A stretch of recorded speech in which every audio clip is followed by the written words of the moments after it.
Ben Shapiro officially endorsed Donald Trump.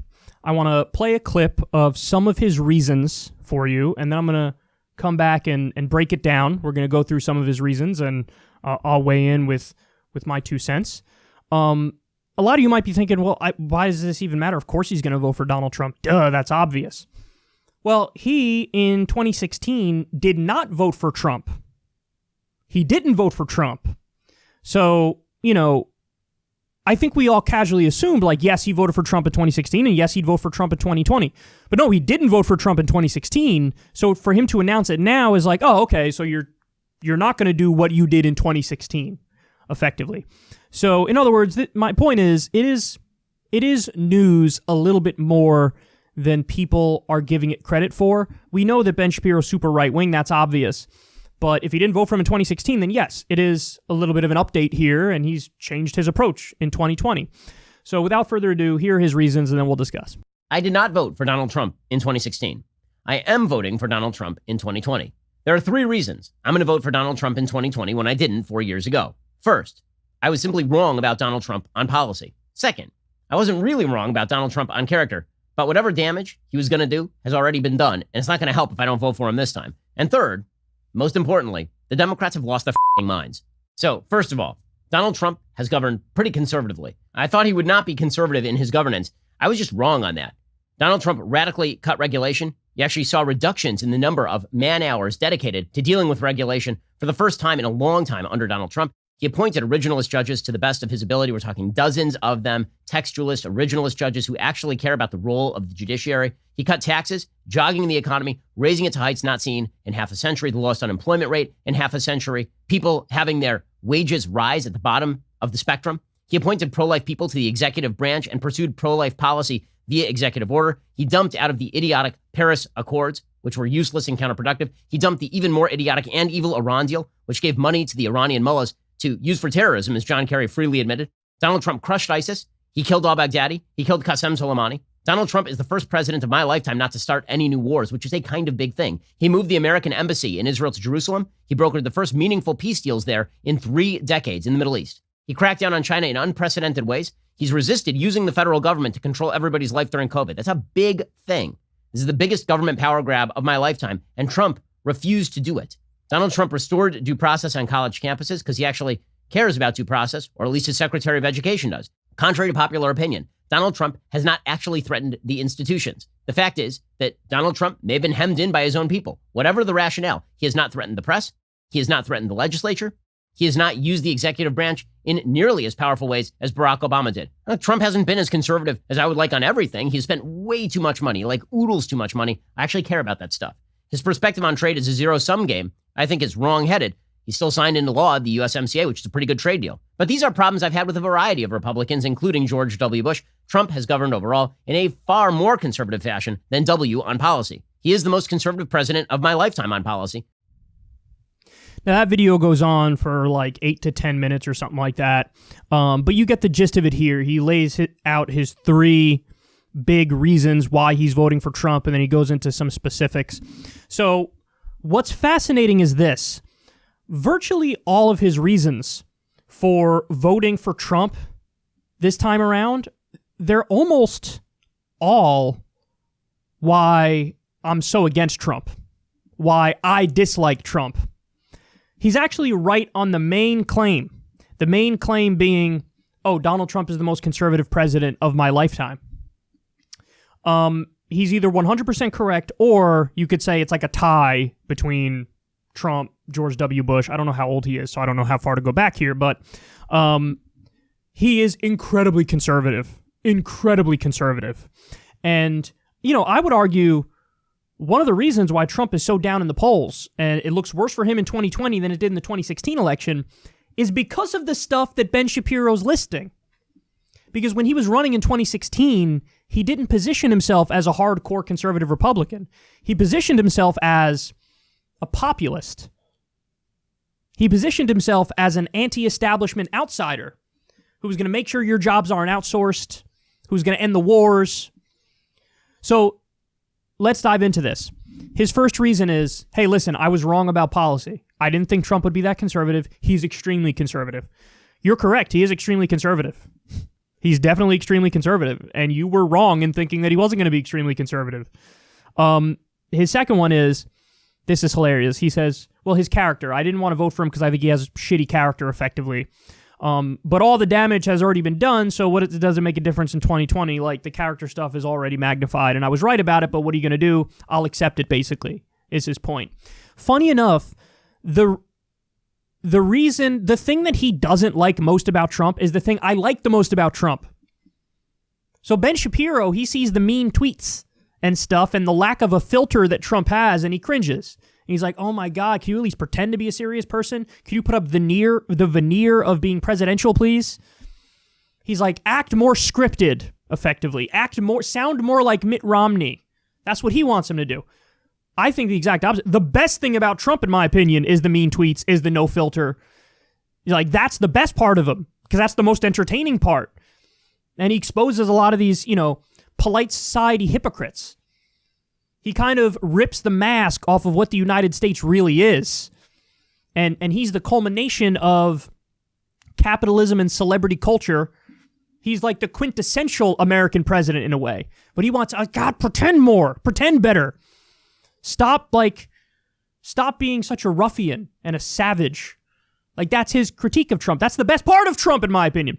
The third thing is, he says Democrats have lost their minds. See, that one I find particularly hilarious because Joe Biden is basically a moderate Republican. Joe Biden reached across the aisle and worked with Republicans repeatedly to try to cut Social Security and Medicare. That's who Joe Biden is. He's a deficit hawk. That's who Joe Biden is. He's a supporter of the Iraq War, which Ben Shapiro loved. That's who Joe Biden is.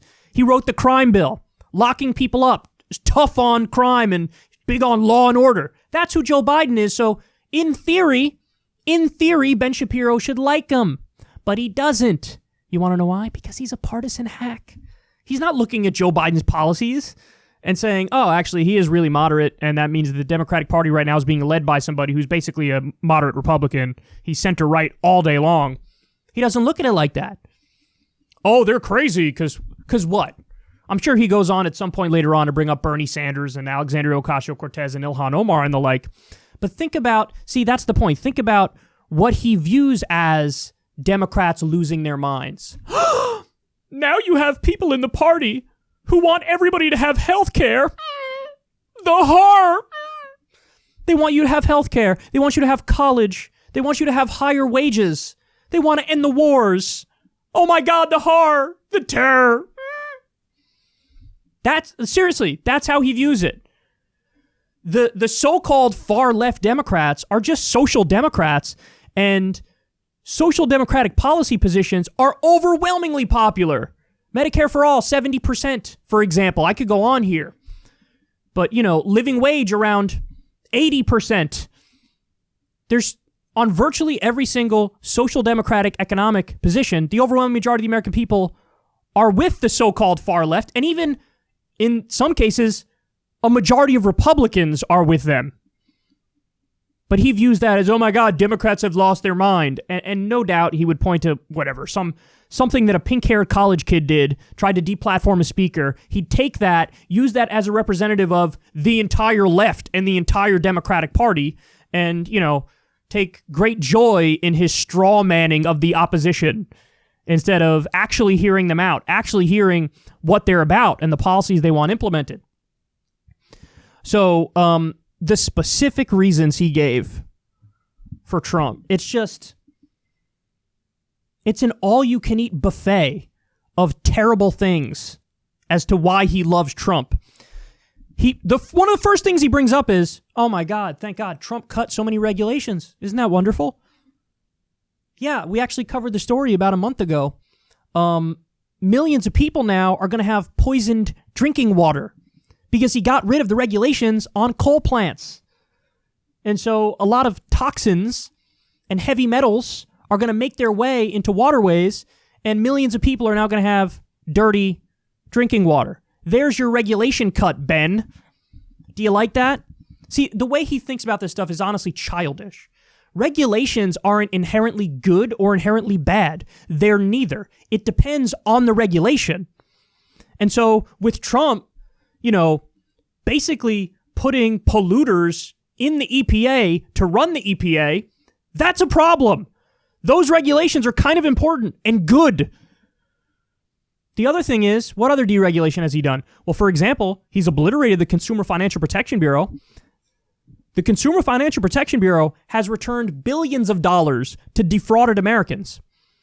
So in other words, big financial institutions, banks, people on Wall Street, they rip off regular people, and it's the Consumer Financial Protection Bureau that does the hard work, does the investigations, and then cracks down on the institutions and returns money to Americans who were defrauded. Trump has destroyed that. There's your deregulation. Trump has destroyed whatever Wall Street regulations were left after the subprime mortgage crisis and the Great Recession, which means, guess what? The next crash is inevitable because they went right back to the same old tricks that they had beforehand. Regulations, it's so funny because he would say he's massively pro-cop, pro-police officer, right? Why is it that you're pro-police officer, but you're not pro the police of Wall Street? The police of big business. Do you think big business is always going to do the right thing willingly? The answer is yes. The answer is yes, because he believes in trickle-down economics. He's a hardcore economic libertarian. Again, childish. So the very first thing he cites, or one of the first things he cites, is like one of the main reasons to be against Trump is that he's cut regulations that are really important regulations. But he views it as like, small government good, big government bad. Smaller government is cutting regulation, so cut regulation. The details matter, Ben. They matter massively. Then he points out, he appointed right-wing judges. You're right, he did. You're absolutely right, he did. And they almost always side with corporate power against working people, against average Americans. See, this is the thing about Amy Coney Barrett. People love to bring up social issues when talking about her. The case I always bring up is how she sided against workers getting overtime pay. I believe the case was with Grubhub workers. They were supposed to get their overtime pay. They didn't get it. They were stiffed. And then they sued over it. And Amy Coney Barrett said, I don't know what you guys want me to do. I can't do anything about this. You're going to have to go into private arbitration. And what that means is let management at the company determine whether or not you should get your back pay. And of course, they're going to say no. That's always how it works. So he loves judges who side against workers, who side against the people, who always side with corporations and billionaires. And on top of that, he also wants judges who are going to, for example, get rid of gay marriage or get rid of abortion, things of that nature. Now, listen, on this front, we could just call it what it is. There's just a disagreement between me and Ben. All the stuff that he likes are things that I hate. The things that he wants to see in a judge are reasons why I think the judges are terrible. By the way, the other big thing is they love money in politics. All these judges that he wants from like the Federalist Society, these right-wing judges, they want to make our politics as corrupt as humanly possible. They want as much billionaire money and corporate money in the system as possible so the politicians keep representing the corporations and not regular Americans. These are the judges that he likes. These are the judges that he's happy Trump is putting on the court. Then he brings up Trump's tax cuts as a reason why he loves them and he's going to vote for him. Basically, those were the Bush tax cuts on steroids. 83% of the benefits of that tax cut bill went to the top 1%. 83%. In fact, that bill is a net tax increase on everybody in the country making $75,000 a year or less over a decade. Think about that. All the tax cuts for the wealthy in that bill, permanent. All the ones for regular people, temporary. It's almost like it's corporate America's wet dream, because it is. Because it is. One of the big things he did in that is cut the corporate tax rate. Cutting the corporate tax rate, is that the thing that Trump thinks and that you, Ben Shapiro, think is like really important that we got to get to ASAP? Let's cut the corporate tax rate? That's not populist. That's not pro-worker. That's pro-corporation. If they cut it from 35%, the nominal rate, to 21%, giant tax cut. Giant tax cut. That's what this bill does. It helps out the rich, and he's bragging about it as if it's wonderful. Absurd. He brings up, I love this. He brings up the lowest unemployment rate. lowest unemployment rate. We're hitting record highs almost every month now. They love to do this.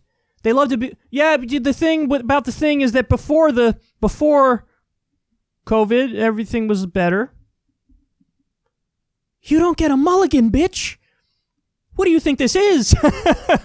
Why are you skipping a few chapters? Very important chapters. The most important chapters. You can't cite that. Yeah, there was low unemployment rate before there was high unemployment rate. Can Democrats do that? Can Democrats say that? Hey, before I had a low unemployment rate, now it went up, but ignore the up part. Are you stupid? Like, what are you doing?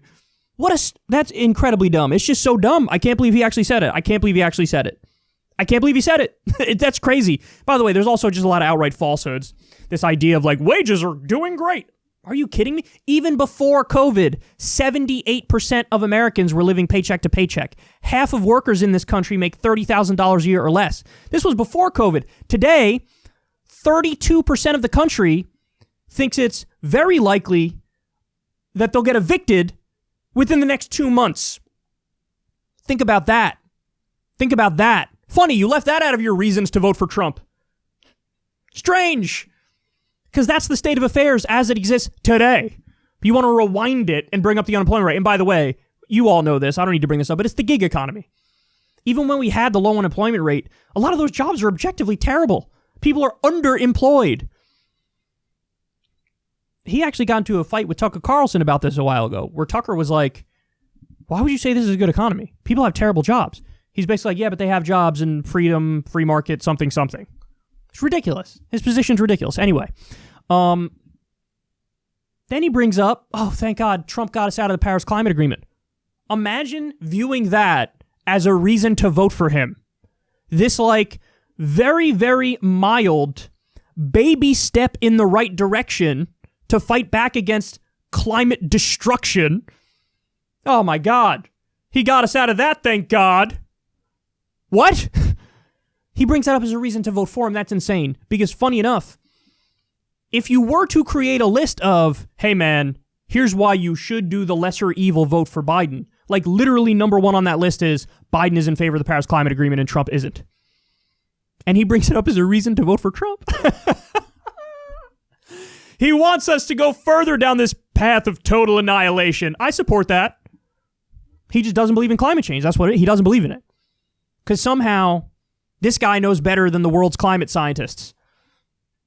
I mean, I say that and I'm joking around, but he kind of thinks he does know better, doesn't he? Or he picks ones that are funded by ExxonMobil and he's like, see, they don't believe in climate change. Yeah, and I could find you some doctors who are funded by big tobacco who don't believe that smoking causes cancer. I could do that as well. And then he brings up, okay, I'll end on this. I could keep going, but I just wanted to give you a taste of, the arguments he made.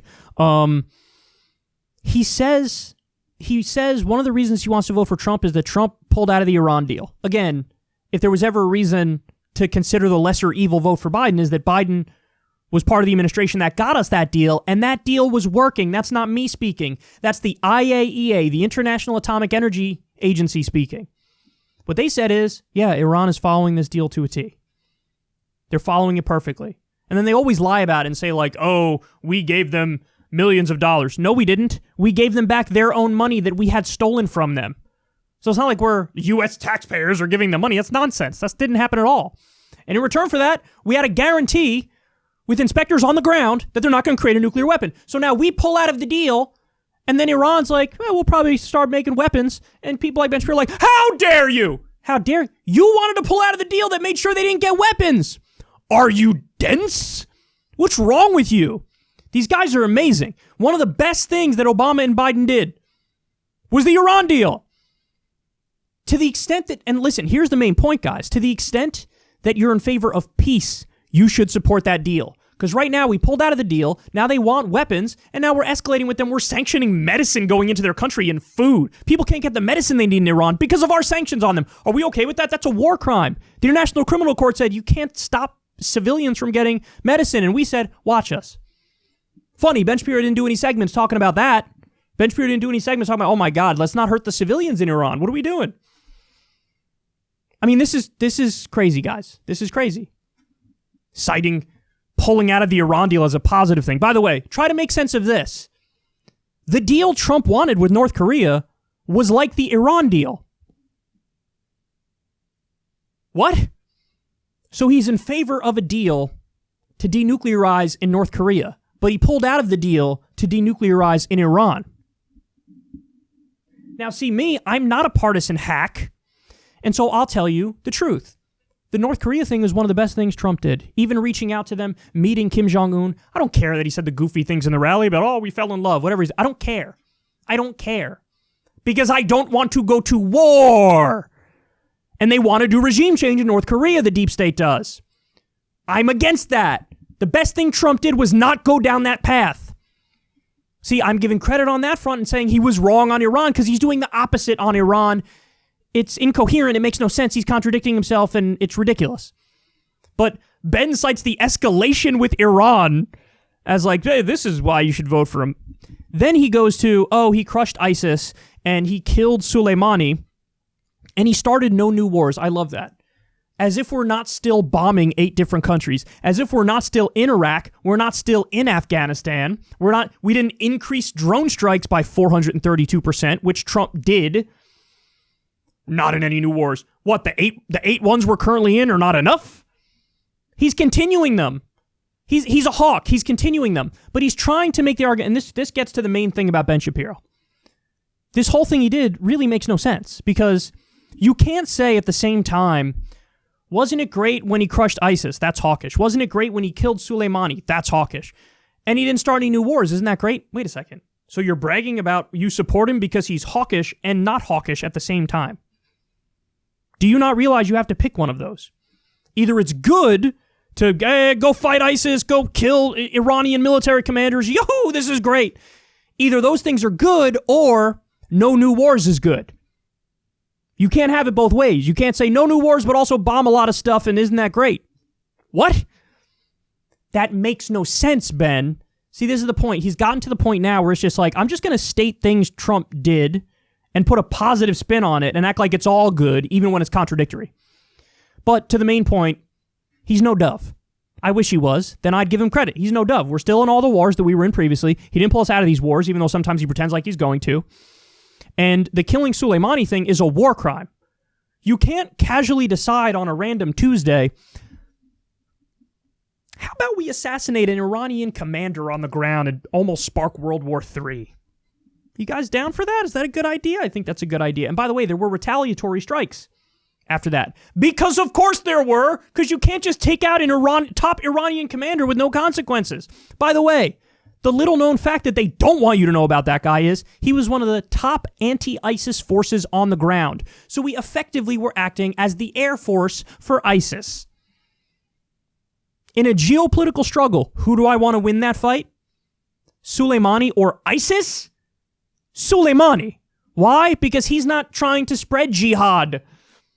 You might not like him, but he's not trying to spread jihad. And by the way, there's a lot of nonsense propaganda out there about how, oh, he attacked U.S. troops. There's no evidence for that at all. At all. At all.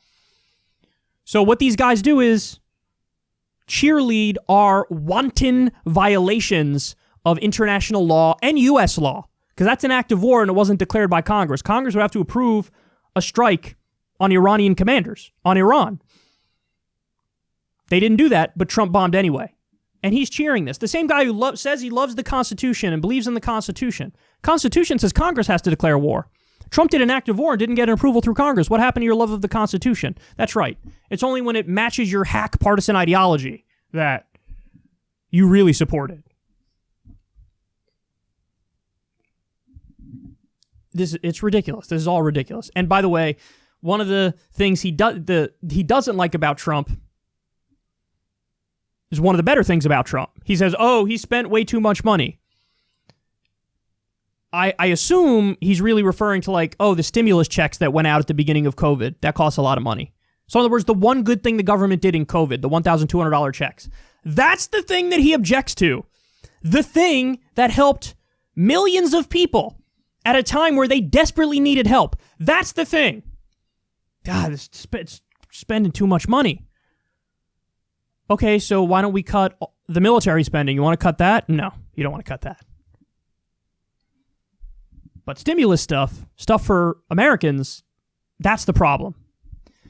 Anyway, I could go on, and his video gets worse and worse as it goes on, but you get the gist of his take here. He supports Trump now because Trump is super conservative in how he governs. He's totally right about that. But that gets to my point, which is Trump effectively, even though he portrayed himself as an anti-establishment outsider, effectively he is a very pro-establishment president because he's governing like any old Republican would govern. So, and that's, again, I think one of the reasons why he's not doing as well in the polls this time. Because there was no crusade against corruption. There was no crusade against outsourcing. Just standard Republican stuff, which is why Ben Shapiro loves him, why I don't like him. And yeah, I just think his reasons are shitty. Because ideologically, I think that he's hardcore, Kool-Aid drinking, down the line, neoconservative, laissez-faire, capitalist, fundamentalist, kind of boring and banal, and somehow manages to be wrong about everything.